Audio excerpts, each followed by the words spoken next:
Kalimera, meaning good morning to you. Welcome to Greece.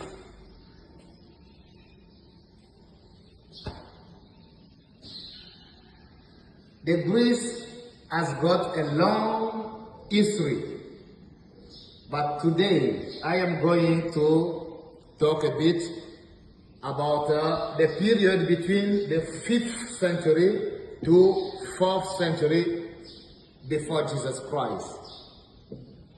That is the time where the Greek philosophy blossomed. And then we have philosophers like Socrates.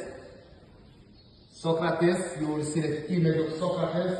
After Socrates, we have Plato, and then after Plato, we have Aristotle. And Aristotle is very important here because Aristotle was the teacher of the great king we know, Alexander the Great. And Alexander the Great, he was the one who invaded the world and imposed the Greek culture. They call it Hellenization. What is Hellenization? Everybody was to speak Greek. And that is the reason why the Bible, New Testament, was written in Greek. The second point I am going to share is about the listening style. So, the Greek people, they like debating on politics, such that when somebody hears them speaking, it's like they are arguing, discussing among themselves, as if they were fighting. But because they like debating a lot about politics, and this one we also know that it's from philosophy, that the great philosophers, that they got it. And they like gathering in front of a building they call Stoa to talk about politics. And Stoa, we can learn from that. That is where the word Stoicism came from. The Greek philosophy school called Stoicism came from that Stoa. So they like arguing among themselves. The third point is about cultural dishes. So the Greek people, they like eating a lot of vegetable.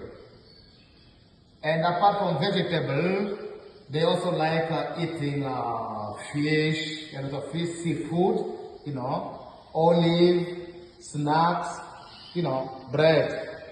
But this recent time, most of them like eating what they call this fast food. But still, bread is important, and mostly vegetable and olive. Great. The fourth point I'm going to share about is about the use of time. Okay, the Greek people, they start waking at 7 a.m. and they finish by 2 p.m. And then they go for dinner to the restaurant at 10 p.m. Can you imagine, 10 p.m.?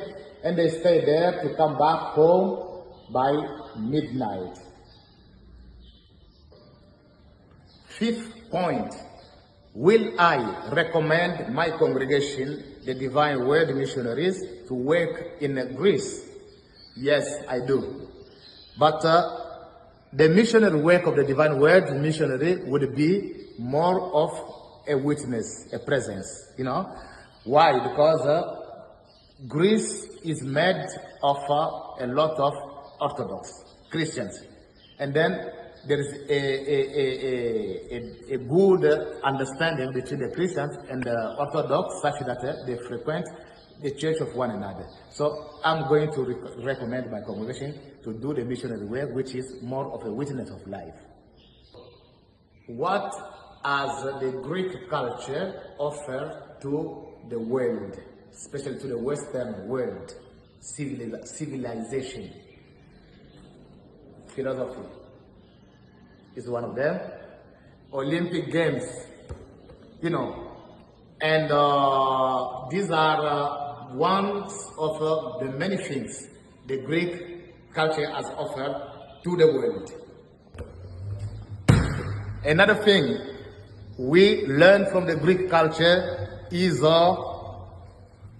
we got from the Greek culture the Bible, especially the New Testament, which was written in Greek. And you know the letter of St. Paul to the Corinthians, to the Thessalonians, to the Philippians. Okay? Then I will finish saying Ekaristo. Ekaristo, that is the Mass, but that is also the same word we use for thank you. Ekaristo, Father Norman, for giving me the opportunity of learning about Greece. Ekaristo, my fellow students, for listening to me. Ekaristo, thank you very much.